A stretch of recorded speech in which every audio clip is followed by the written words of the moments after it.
All right, okay, so welcome everyone to this new video where we discuss things, mathematics or physics on the board. Now, in this particular discussion or video, what I want to discuss is something that I see all the time and which I think needs to be addressed. It could have been a not so fast video, but I think it's quite interesting to look at it like a bit more mathematically. I might actually do an equivalent or corresponding not so fast video, which perhaps is a little bit less kind of technical. Now, what am I talking about? I'm talking about questions like this. So last time I saw that actually yesterday or the day before, and it was on X, or like previously known as Twitter, and where somebody was asking, find the next number. And then you would have this sequence of numbers. So that's 1, 1, 2, 3, 5, 8. And then essentially unanimously within the actual comment section of that particular post, everybody would say, oh, you know, the next one is 13, this is a Fibonacci sequence, and so on and so forth. And what I want to say actually here is that the next number can be any number, okay? And in fact, if you're told, if you're given a sequence, a finite sequence of numbers, and you are simply told that this is part of a sequence, and what I mean by a sequence is that you've got an index, for example, that you're going to call n, and there is a first, a second, a third, etc. number, and that basically you've got a value associated to that. So a value that you can call y of n associated to n, the order in the sequence.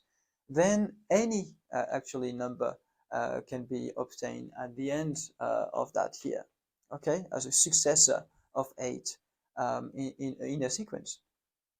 So any number can be obtained. It has nothing to do with the Fibonacci sequence. And in fact, if you want to, if what you look for as an answer has to do with the Fibonacci sequence, then I think you need to specify that you want the Fibonacci sequence, or you need somehow to clarify that what you're looking for is a recursively defined sequence that only requires the last two terms of the sequence, or something along these lines. And then it's possible that in that case, providing this particular sequence then amounts to saying this is a Fibonacci sequence. But if you are not specifying these things, then there is no way this is going to be true. Now, people are not necessarily, like, you know, people might be a bit skeptical about what I'm saying, but here is a representation, a graphical representation of the sequence here. So let's say let's say here that this is n, so that's the order along the sequence. And here you've got the first element of the sequence is 1.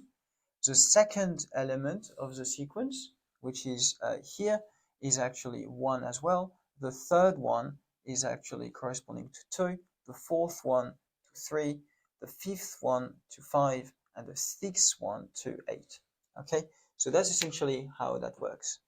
Now, how can I convince myself and convince you that basically this is, you know, this is obviously not implying anything about what the next term could be, is by using a technique that is called the Lagrange polynomial.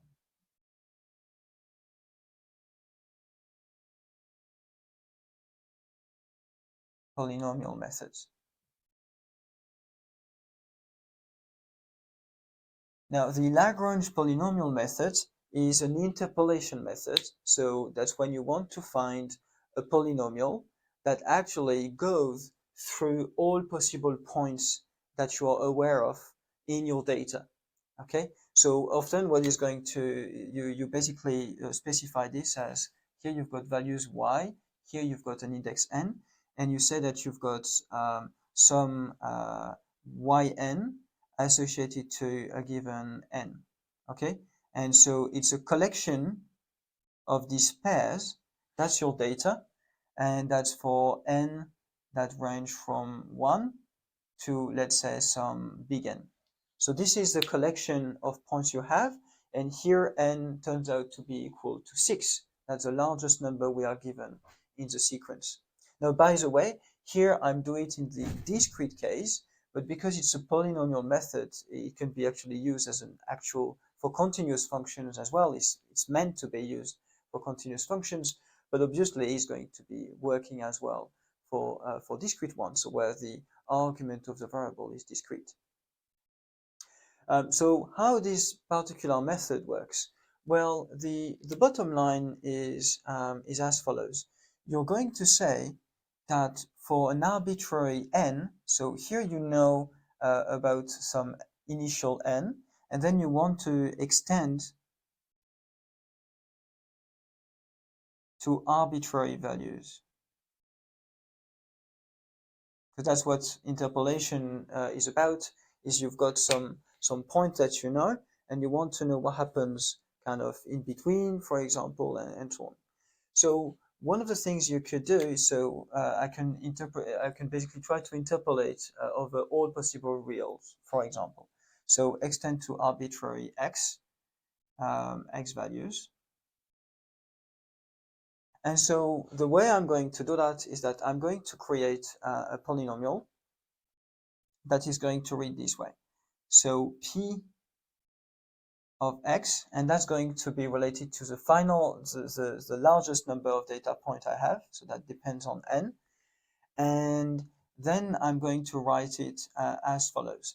That's going to be the sum, and then I need to go, let's say, for n, ranging from 1 to n. So that's the sum, okay? And then I need to write the following. So that's going to be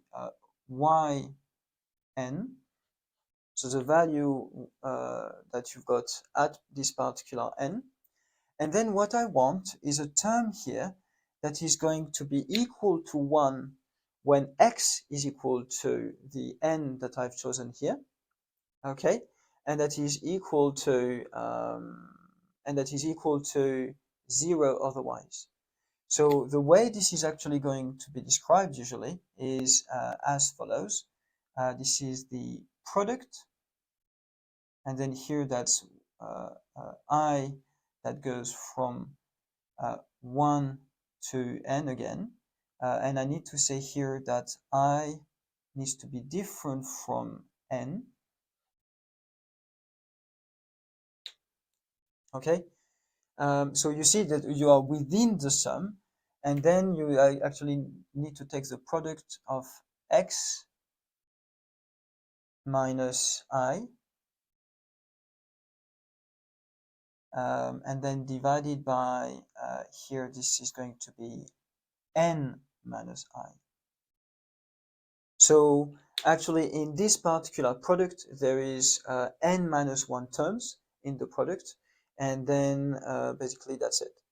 So here what I'm going to do is, so what I'm going to show you here is basically how that works.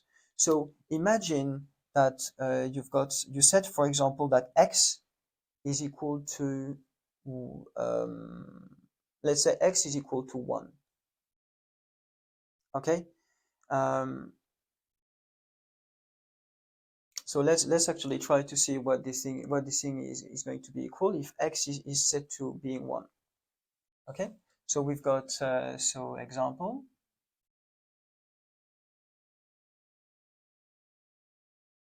So if we set x equals 1, we are going to get that Pn of 1 is equal to, so we've got the sum, and then n is equal to 1 to n, and then I've got yn, and then by the product I ranging from 1, I different from 1, in fact, and then n. Hold on, here I need to be a bit careful. This is sum over n. Okay, I need to be careful. And then here I've got 1 minus I divided by n minus I.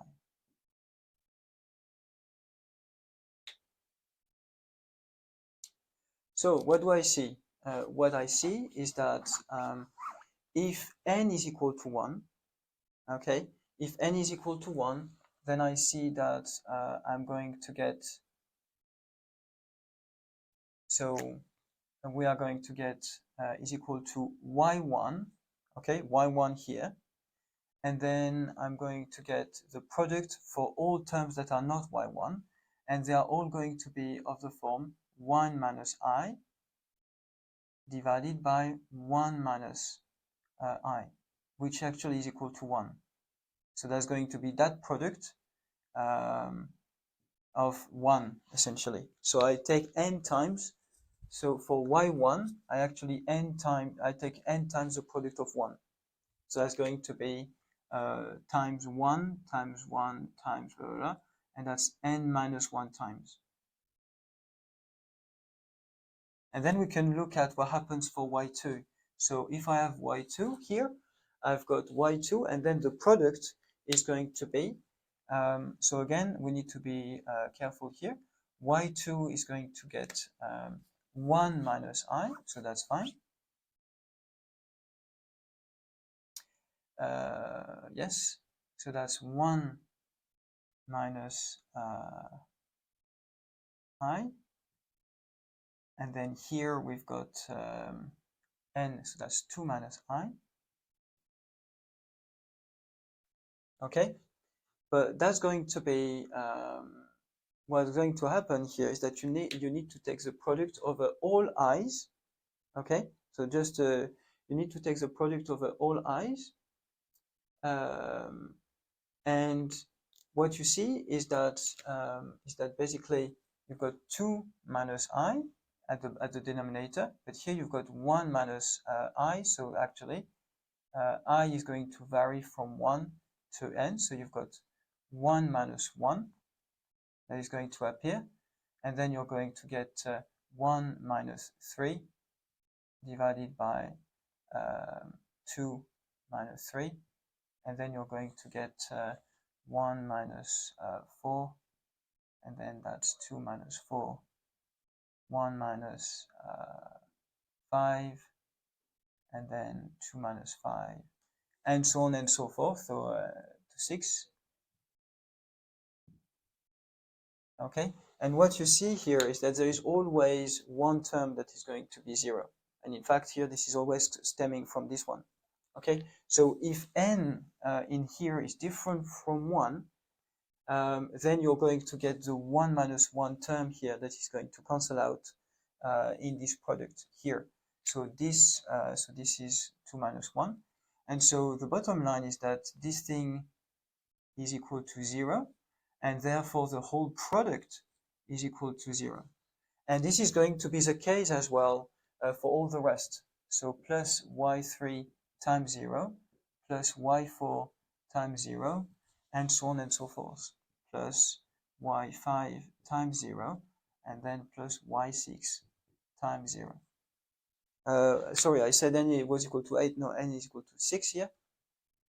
So at the bottom, at the end of the day, you end up with y1 if you set x to be equal to n equal 1. Okay, so that's how this particular technique works, and you can check for yourself that if you employ that particular technique for any of the n values up to 6, you're actually going to reproduce these numbers. Okay, now what I'm saying is that you are going, if you put n is equal to 7, you're going to obtain some number. I haven't calculated that number. It's going to be complicated. It's going to involve basically all of these sums. It's not complicated to write. It's not complicated to put in a calculator, but I have not done it. Okay, so I'm not going to claim I know what that is. But what I want to claim, however, is that I can basically decide what y7 is. So you can basically say, let's decide that y7 is equal to whatever. So here it's 1, 1, 2, 3, 5, 8. Let's say it's 10. In fact, I can even go down. So let's say y7 is 7. Then how do I actually find a particular sequence that goes with it? So a polynomial that is a deterministic function that works with it, then I simply add here the y7 to my data. And then I'm going to get a sequence that has 1, 1, 2, 3, 5, 8, and then 7. And that's just how it's going to work. So I can always find a function that is going to have these numbers, and then whichever number I want outside of it is going to be perfectly matched by that function. So here, the bottom line is that I can write, for example, let's say this is y7 equals 7. Then I'm going to write the final expression by writing the full sum, but then writing this product in a kind of different fashion. So in the end, if I decide that this is the case, I would have Pn, and if I want to be discrete again, okay, I can say that my sequence is going to be, let me actually put it differently. I'm going to say that for an integer n, my sequence S of n is actually this particular Lagrange polynomial, so P, and let's say this is now 7. I've introduced a new data point of x equal n, and that's going to be equal to y1, so y1 is 1, and then times the product, and then that's for let's say k. I can use I, to be honest. Let's use I. That's what I used before. So that's going to be I ranging from 1, and then I different, well, from 1 to 7. And in fact here, that's easy, because I need to be different from 1. So that's easy. I just need to put 2. Okay. So of this product, so that's going to be n minus I divided by 1 minus I. Okay, and then we've got plus 1 times, and then the product, and then that's I from 1 to 7, but then I needs to be different from 2 this time, and then that's n minus I, and the product of 2 minus I, then plus we've got the second one, so that's 2, and then I've got the product for I ranging from 1 and I different from 3, and then to 7, and then I've got n minus I divided by 3 minus I, and then plus 3, and then the product for I from 1 and then I different from 4, and then that's to 7, n minus I mean, you probably get it by now, but then 4 minus I, and then we continue, so plus 5, the product for I ranging from 1, I different from 5 to 7, and then n minus I divided by 5 minus I, and then plus, we are at 6, no, that's 6, sorry, that's 8. Okay, so that's 8, and then 8, and then the product, I ranging from 1, I different from 6 to 7, and then that's n minus I, and then here this is 6 minus I, and then finally plus 7, that's a new one I've introduced, plus 7, and then the product for I equals 1 to 6, and then n minus I, and then 7 minus I. And there you go. So here I've got an expression. Again, this is a product, so you've got each time 5 products to take, like I've described here. So 1 product, 2, 3, 4. Well, I mean 5 terms in the product. And here you're going to get, here you've got actual 6 terms in the product and 5 products to take. And here you had 4 products and 5 terms. And that's it. So here, if you actually plot that particular thing, or if you calculate what this thing is going to be equal to, you're going to find that this is, for n equals 1, this is 1, for n equals 2, this is 1, for n equals 3, this is 2, for n equals 4, this is 3, for n equals 5, this is 5, for n equals 6, this is 8, and for n equals 7, this is 7. Okay, so that's what you're going to find if you actually calculate this.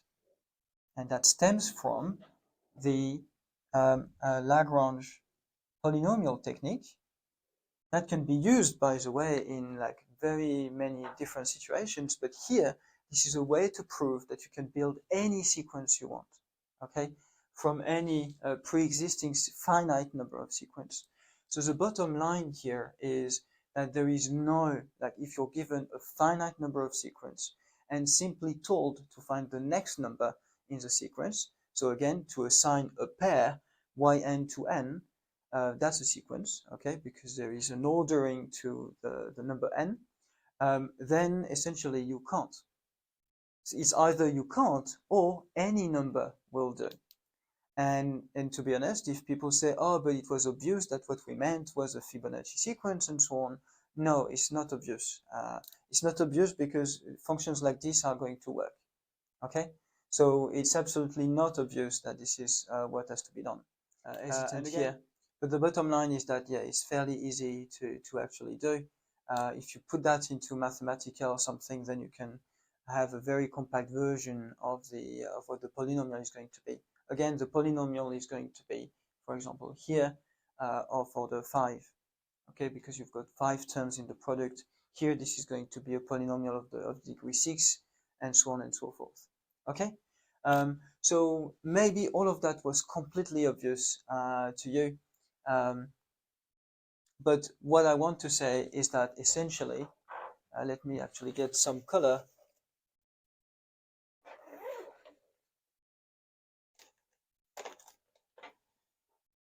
The bottom line is that here we've got a set of points, and you can find essentially functions that are going to match with these different points in various shape and forms, and essentially reach different values. But they are going to fit every single time the ones you've actually chosen. And so you can, for the value at 6, you can find this value or that value or any other value. Okay, so that's what we've actually done. Too much on this one, so I think it's enough. If you've got any questions, if you think that it was kind of obviously the case and so on, please let me know. But personally, when I read comments on this type of things, I'm just seeing people who are happily saying, "Oh, this has to be that." Anybody saying otherwise is an idiot. But that's not the case. Like there are infinitely many answers, valid answers to a question like that, unless this is specified explicitly, the form that they want you to look for or the actual progression for it, then in principle, any answer will actually do. Okay, so on this note, I say see you in another video.